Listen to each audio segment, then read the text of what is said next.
साहब संदेश से मैं अनिल कौशिक। न्यूज़ बुलेटिन 7 बजे में आप सभी दोस्तों का स्वागत है। दोस्तों, कार्यक्रम की शुरुआत हमेशा की तरह मुख्य खबर से ही करते हैं और आज भी हम बात तो मुख्य खबर की ही करेंगे, लेकिन आसपास की तमाम खबरें भी आपको बतानी आवश्यक है। और इसके अलावा देश प्रदेश की भी प्रमुख खबरों की अपडेट, मंडियों के भाव, मौसम के मिजाज की जानकारी भी सदैव देते हैं। आज रविवार है, अधिकांश मंडियों में भाव नहीं होते, इसलिए मौसम तक सीमित रखेंगे इस बुलेटिन को। और दोस्तों, आज समीक्षात्मक हम कुछ खबरें आपको दिखाने बताने वाले हैं। उनमें से राजनीतिक से जुड़ी हुई तो खबरें है ही है, और इसके अलावा दोस्तों एक शिक्षकों के तबादलों से जुड़ी हुई एक खबर है, जिसका दंश भादरा के एक शिक्षक ने किस लेवल पर झेला था, उसकी हम एक जीती जागती एक कवरेज जो है वो आपको बताने वाले हैं। और इसके अलावा दोस्तों, कांग्रेस के नेताओं को आज अच्छा खासा इनाम मिला है, सौगात मिली है, उसकी भी हम बात करेंगे।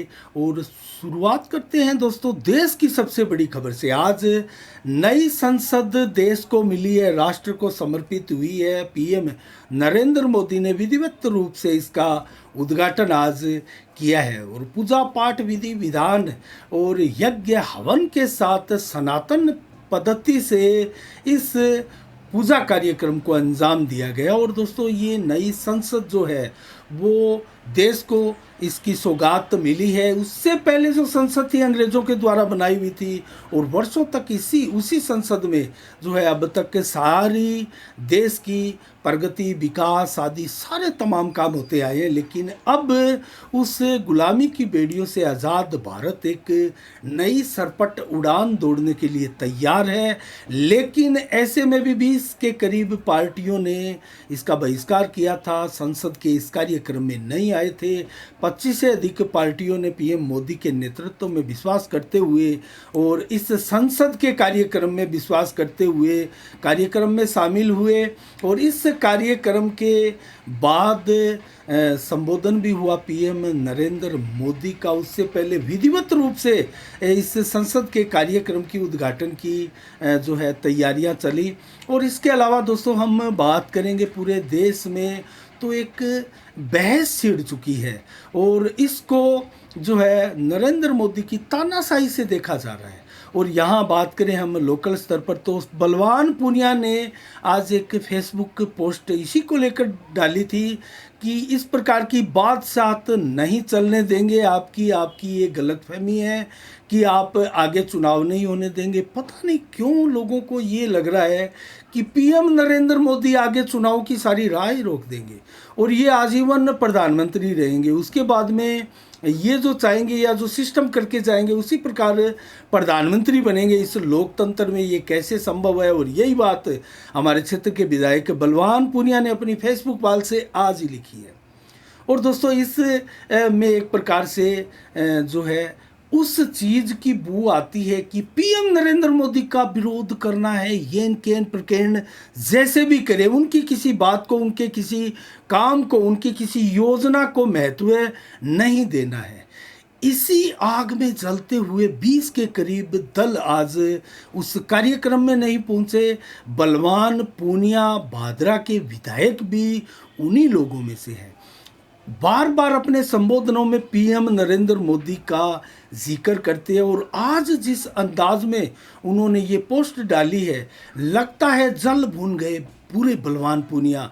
और चुनौती दे दी है बलवान पूनिया ने पीएम नरेंद्र मोदी को कि आपकी बात से आपको चलने नहीं देंगे, अब आगे तैयार रहे। और जो जिस दोस्तों नेहरू को जिन अंग्रेज़ों ने जो सेंगोल दिया था, जो पावर का प्रतीक था और सनातन एक प्रकार से परंपरा का भी हिस्सा रहा है, उसको बलवान पूनिया ने फेसबुक पाल से ये लिखकर दोस्तों उपहास उड़ाया पूरे सनातन पद्धति का कि उस लठ को जो आपने संसद में स्थापित किया है, उस लठ को आप दोबारा उस म्यूजियम में छोड़ दो, यहाँ इसको नहीं रहने देंगे। दोस्तों, इस प्रकार की भाषा एक जनप्रतिनिधि, एक विधायक के लिए, और इस प्रकार की आग देश के उस पीएम के प्रति कहीं ना कहीं बलवान पूनिया को एक संकुचित जो सोच है उसके दायरे में भीतर ही भीतर जला रही है। दोस्तों, कहीं ना कहीं अगर उनकी पार्टी को देखा जाए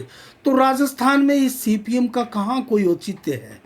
लेकिन कुछ जगह ज़रूर सीपीएम पार्टी जो है वो वजूद रखती है, और भादरा में तो उनका विधायक भी है। लेकिन दोस्तों कहीं ना कहीं पीएम नरेंद्र मोदी के खिलाफ इन टिप्पणियों को क्षेत्र के लोग क्या पचा पाएंगे, ये एक अलग बात है। लेकिन ये स्वतंत्र देश है, स्वतंत्र विचारधारा है सभी की। मैं भी स्वतंत्र विचार व्यक्त कर रहा हूँ अपने इस सोशल चैनल के माध्यम से। बलवान पूनिया भी अपने सोशल प्लेटफार्म से अपने स्वतंत्र विचार व्यक्त कर रहे हैं, और देश की स्वतंत्र लोकतंत्र की यही खूबसूरती है। और दोस्तों कहाँ इसमें तानाशाही है, मैं भी मज़े से बोल रहा हूँ। बलवान पूनिया एक क्षेत्र के विधायक है, चुने हुए जनप्रतिनिधि है, मज़े से बोल रहे हैं। पीएम मोदी चुने हुए एक जनप्रतिनिधि है, वो भी मज़े से राज कर रहे हैं, देश की प्रगति में अपना योगदान दे रहे हैं, आगे बढ़ रहे हैं। और तमाम वहाँ संसद में बैठने वाले भी वो चुने हुए लोग एक प्रकार से जनप्रतिनिधि ही होंगे। तो कुल मिला के इस विषय पर हम आगे नहीं जाते हैं। आज के दिन बहुत ऐतिहासिक दिन है, और दोस्तों पीएम मोदी ने देश की नई संसद, और ऐसी संसद जिसमें हर राज्य का कुछ न कुछ लगाए, पूरी तरह से भारतीयता से ओतप्रोत है ये नई आज की संसद, जो कि देश को समर्पित की है पीएम नरेंद्र मोदी ने। और इसी के द्वारा दोस्तों अब गुलामी की उन बेड़ियों को हम पीछे छोड़ चुके हैं। जो अंग्रेज़ों के द्वारा बनाई हुई एक भवन था, उस भवन को हम छोड़ चुके हैं, क्योंकि आधुनिकता का भी इसमें समावेश है, और इसमें नई रणनीतियां भी आसानी के साथ आधुनिकता के साथ बनाकर देश को प्रगति की राह पर आगे आसानी के साथ भी ले जाया जा सकता है। और सीटों की संख्या भी बढ़ाई है, क्योंकि किसी भी बिल्डिंग भवन को जब बनती है तो दोस्तों इसकी एक निश्चित अवधि होती है, और उस निश्चित अवधि में उसको रिटायर होना होता है। तो उसी क्रम में पुरानी संसद आज रिटायर हो चुकी है, वो संभवतः अब म्यूजियम के रूप में ही रहे, और नई संसद हम सबके सामने आ गई है, जो कि 100 साल की नींव इसकी भी रखी गई है। इसको भी कभी ना कभी रिटायर होना ही है, लेकिन 100 साल तक करीब अब इसी संसद में भारत के विकास की नीतियां बनेगी।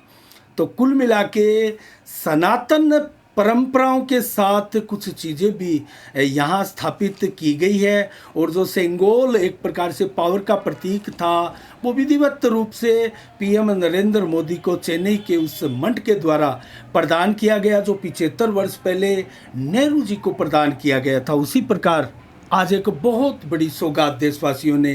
देखिए दोस्तों, अन्य खबरों की ओर रुख करें तो नौर में कल दोस्तों वार्ड नंबर 24 में भगवान सत्यनारायण जी के मंदिर में चोरों ने सेंध लगाई। चांदी के मुकुट, बर्तन, नकदी आदि चोरों ने उड़ाई। उससे पहले भी सुने मकानों में चोरियों की घटनाएं नौर में आए दिन हो रही थी, और भादरा में भी 2-3 दिन पहले दोस्तों आपने देखा होगा सीसीटीवी फुटेज भी वायरल हुआ था।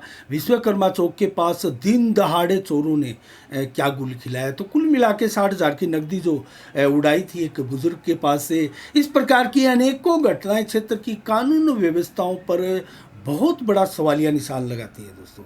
और इसी के साथ अन्य खबरों की ओर रुख करें तो पूजा महंत बनी है दोस्तों गोगामेडी गौशाला अस्पताल एवं गौशाला की जिला अध्यक्ष, और ये संस्था के राष्ट्रीय अध्यक्ष अर्जुन पंडित के नेतृत्व में हुई बैठक के बाद में नियुक्तियां जारी की गई थी। सालासर के अर्जुन पंडित जो कि राष्ट्रीय अध्यक्ष है संस्था के, उनके सानिध्य में गुरुवार को ही बैठक हुई, और जिसमें कार्यकारिणी का विस्तार करते हुए पूजा महंत को गोगामेडी गोवंश अस्पताल गौशाला का जिला अध्यक्ष नियुक्त किया गया है। और 1 जून को श्री श्याम मंदिर की आधारशिला रखने जा रही है दोस्तों महंत पूजा।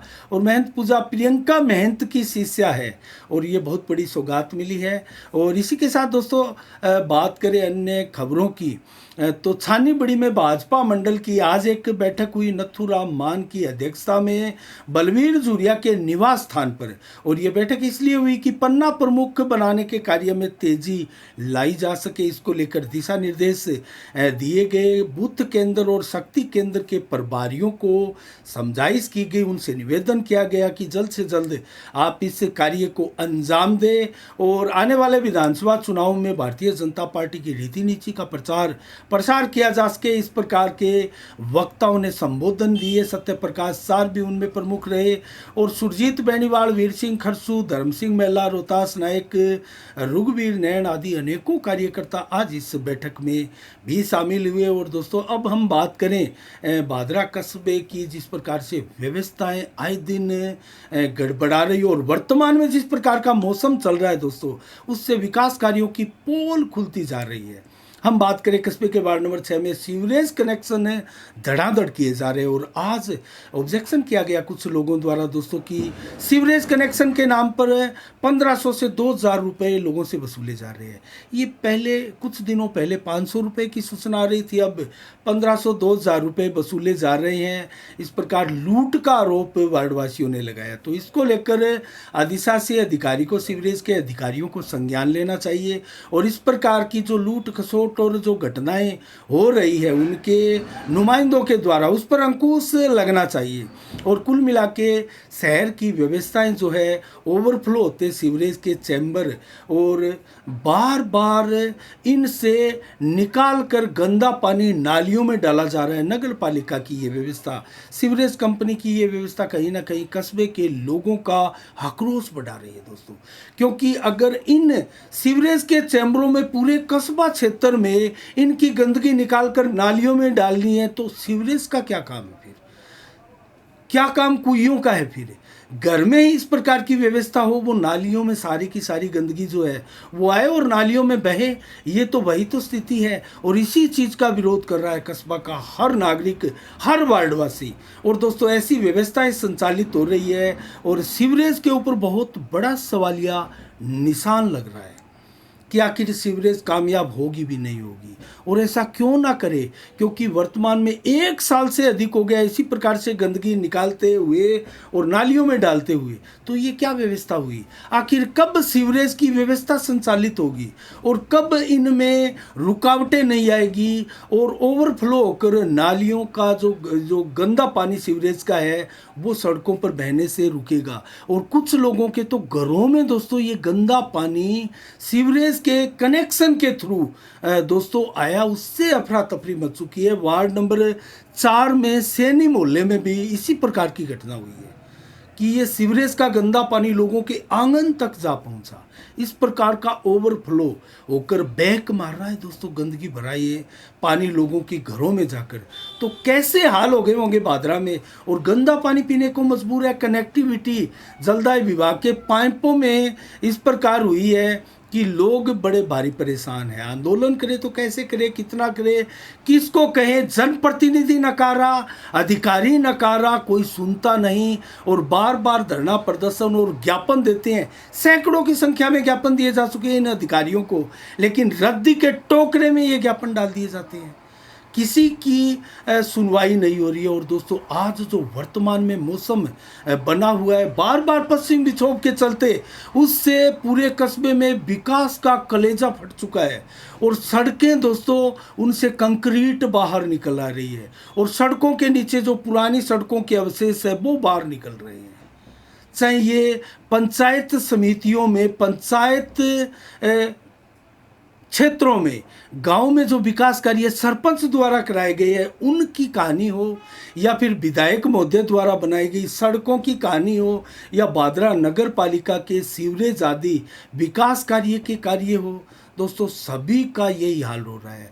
और इस बरसात के चलते डूम सागरों का हाल और इनके इर्द गिर्द बसने वाले लोगों का हाल तो बहुत ज़्यादा खराब है और गंदगियाँ लोगों के घरों के अंदर घुस रही है जब बरसात आती है। और अभी भी मौसम यही बना हुआ है, जब आप समाचार देख रहे हैं, आंधी तूफान, बरसात, ओलावृष्टि, अचानक पूरे राजस्थान ही नहीं, पूरे भारत ही नहीं, पूरे विश्व का क्लाइमेट्स चेंज हो गया है दोस्तों। आखिर ऐसा क्यों हो रहा है? ऐसी प्राकृतिक आपदाएं क्यों आ रही है? अमेरिका जैसे एक बहुत बड़े शहर में हजारों वर्षों से निष्क्रिय पड़ी एक ज्वालामुखी सक्रिय हो गई है दोस्तों। पूरा का पूरा लाखों की जनसंख्या वाला शहर अब खाली करने की नौबत आ रही है। पूरे विश्व में हाहाकार है दोस्तों। जहाँ तहाँ तूफान का कहर और जहाँ तहाँ दोस्तों प्राकृतिक आपदाओं का कहर। अनेक रूप में, और भारत में भी देख रहे हैं लगातार पश्चिमी विक्षोभ पिछले महीने भी आए थे, इस महीने भी आए हैं, और आज भी एक पश्चिमी विक्षोभ सक्रिय हो गया दोस्तों। 3-4 महीने दिनों तक, आने वाले 3-4 दिनों तक इसी प्रकार बरसात, ओलावृष्टि, तूफान की सौगात देगा, आंधियों की सौगात देगा। जो आंधी हमारे युवाओं ने, जो 5, 7, 10 साल के बच्चे हैं, उन्होंने अपने पूरे जीवन में 10 साल में नहीं देखी, वो आंधियाँ, रेत भरी, धूल भरी आंधियाँ और लगातार आ रही है दोस्तों। अचानक फिर से मौसम चेंज हुआ है। मौसम का हाल में कुछ इसकी भी बातें करेंगे दोस्तों। अब हम बात करें अन्य खबरों की, तो राजनीतिक पर बात कर लेते हैं। संजीव बेनीवाल धड़ाधड़ दोस्तों जनसंपर्क अभियान चलाए हुए भादरा क्षेत्र में, और उस अभियान के तहत अन्य नेताओं में भी खलबली मची है। अपने मांद से निकले हैं नेता, अंगड़ाइयाँ लेते हुए कस्बा की ढाणियों, गांव की तरफ देखने लगे हैं। अब वो जनसंपर्क अभियान पर निकलने वाले हैं चाय पीकर सुबह की। तो कुल मिला के एकाएक तेजी आई है भादरा विधानसभा के चुनावी जो नुक्कड़ सभाएं हैं उनमें। बजरंग सारण ने नेठाना गांव से शुरुआत की थी, वो भी ताबड़तोड़ लगे हैं, और संजीव बेनीवाल भी लगभग एक पंचायत रोजाना जनसंपर्क अभियान में निकाल रहे हैं। जिसके 3 गांव हो, 4 गांव हो या 2 गांव हो, उन एक पंचायत में कंप्लीट जनसंपर्क करते हुए घर घर, गली गली, मोहल्ले मोहल्ले में जाकर लोगों से मिल रहे हैं।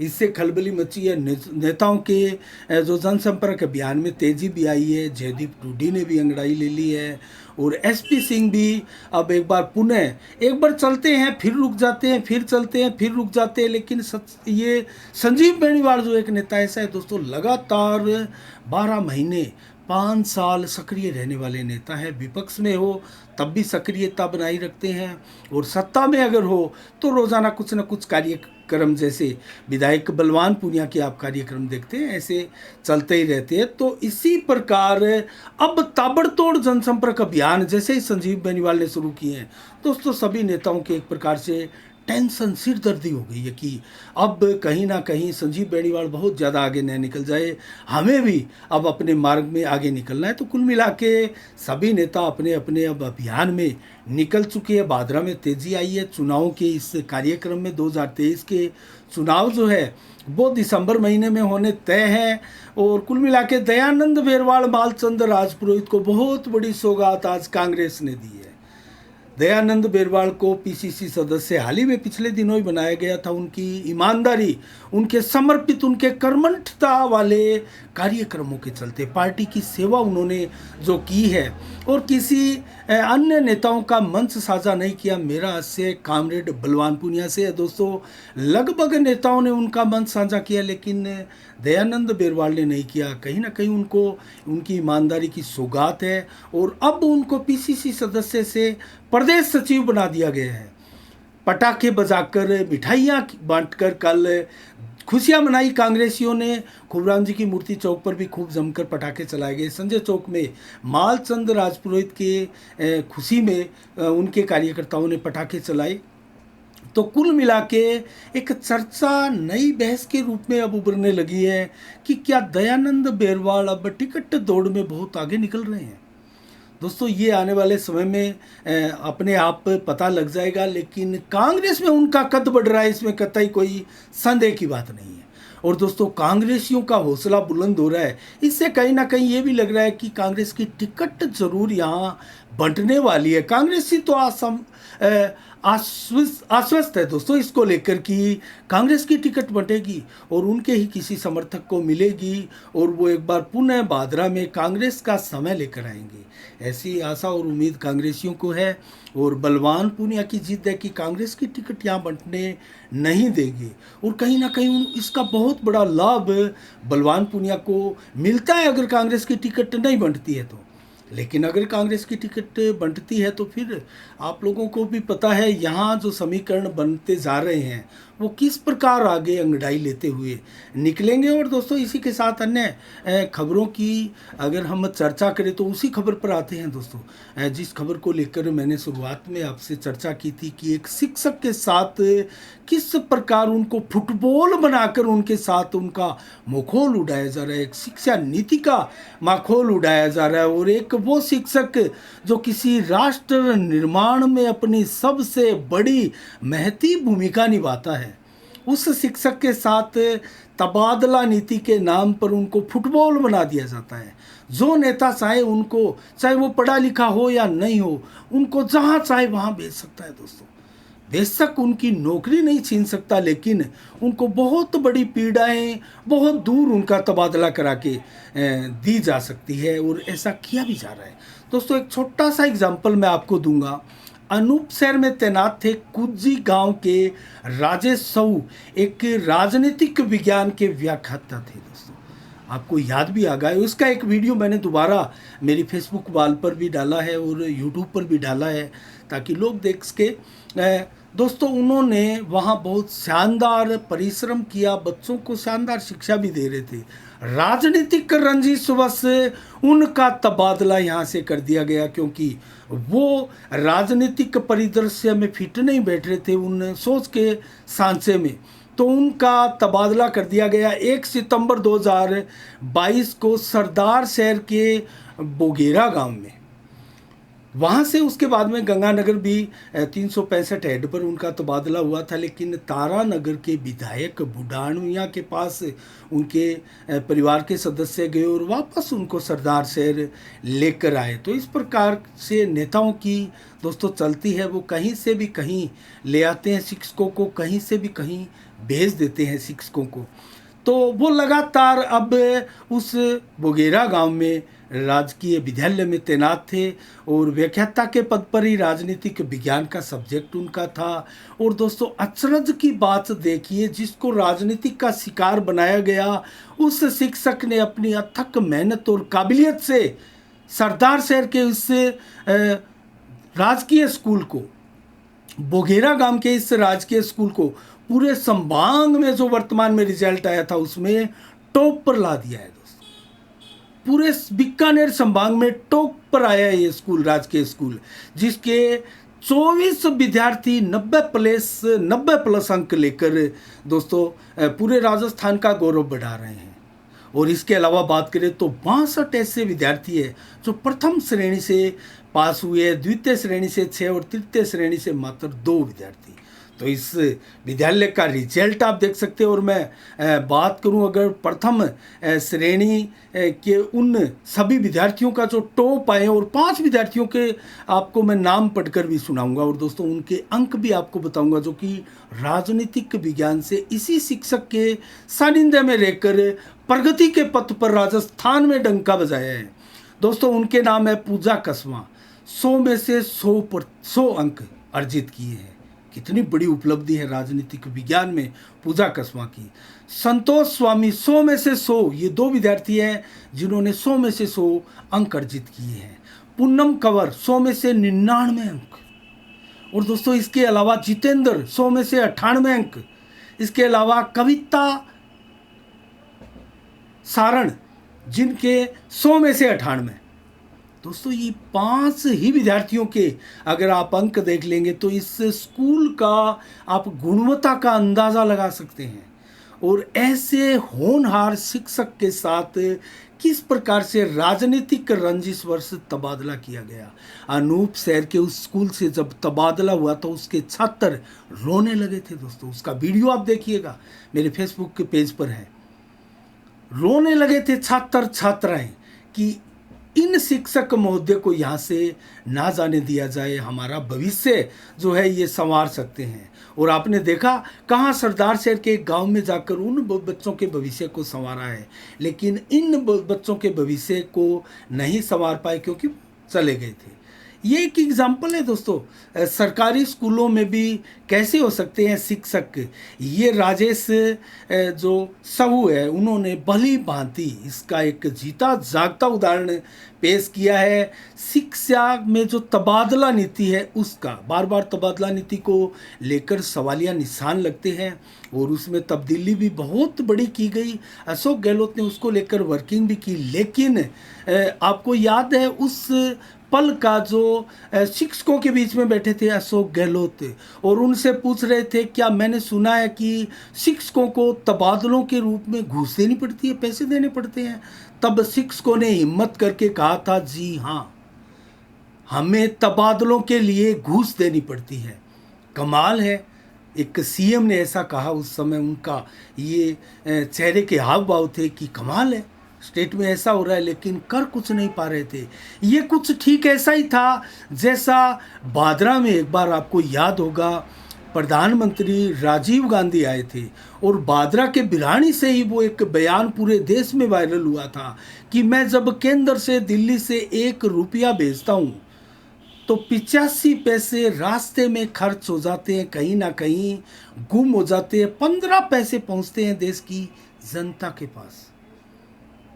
ये एक प्रधानमंत्री ने स्वीकार किया था, लेकिन दोस्तों विडंबना देखिए, कुछ भी नहीं कर पा रहे हैं वो प्रधानमंत्री भी और वो सीएम भी कि क्या शिक्षा तबादला नीति के चलते घूस देनी पड़ती है। ये विडंबना है हमारे देश की। और आज सब सत्ता का परिवर्तन हुआ है तो आज जब 1 रुपया सेंटर से चलता है तो पूरा का पूरा 1 रुपया उस किसान, उस देश के नागरिक के बैंक खाते में आता है। ये बहुत बड़ी उपलब्धि और ये सफ़र जो तय किया है भारत ने, ये बहुत बड़ी मिसाल है दोस्तों।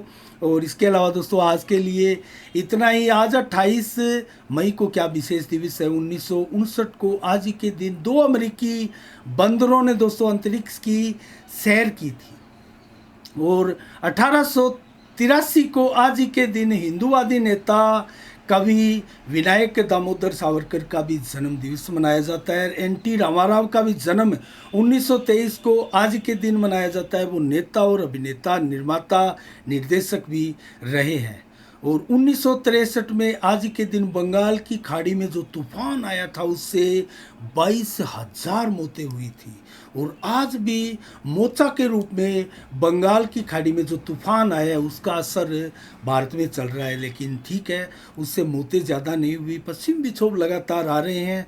और अब हम बात करेंगे दोस्तों उस मौसम के मिजाज की। आज से जो पश्चिम विक्षोभ आया है उसका असर 3-4 दिनों तक फिर रहने वाला है। आंधी तूफान, वर्षा का, ओलावृष्टि का अलर्ट मौसम विभाग ने जारी किया है। आज 35 से लगभग 36 डिग्री टेम्परेचर आज दिन भर रहा और 11 से 14 किलोमीटर की रफ्तार से हवाएं चली। 100% बादल दिन में आज ज़रूर छाए रहे। अलग अलग समय में कुछ देर कड़ी धूप भी आज निकली। देर शाम को 26 से 34 डिग्री टेम्परेचर रहेगा। 11 से 40 किलोमीटर की रफ्तार से हवाएं अब से कुछ देर बाद रात्रि को चलने वाली है दोस्तों। तूफान का एहसास कराने वाली आज हवा और लगभग 100% बादल, काली घटाएं घनघोर आप आसमान में आज रात्रि को भी देखेंगे। और लगभग 4 mm बरसात की चेतावनी मौसम विभाग द्वारा रात्रि के लिए भी दी हुई है। और कल 29 मई को 25 से 29 डिग्री टेम्परेचर दिन में, 30 से 32 दोपहर को मैक्सिमम, 26 से 29 देर शाम को, जबकि 11 से 25 किलोमीटर की रफ्तार से कल भी हवाएं चलेगी।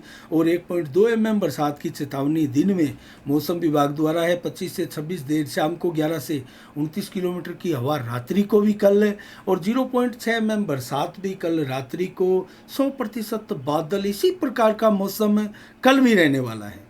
तो आज के लिए इतना ही। कल ठीक शाम 7 बजे फिर आपसे रूबरू होंगे नई खबरों के साथ, नई समीक्षा के साथ। तब तक के लिए आप अपना बहुत बहुत ख्याल रखिएगा। मुझे दीजिएगा इजाज़त। साफ संदेश से मैं अनिल कौशिक। नमस्कार। जय भारत, जय जय राजस्थान।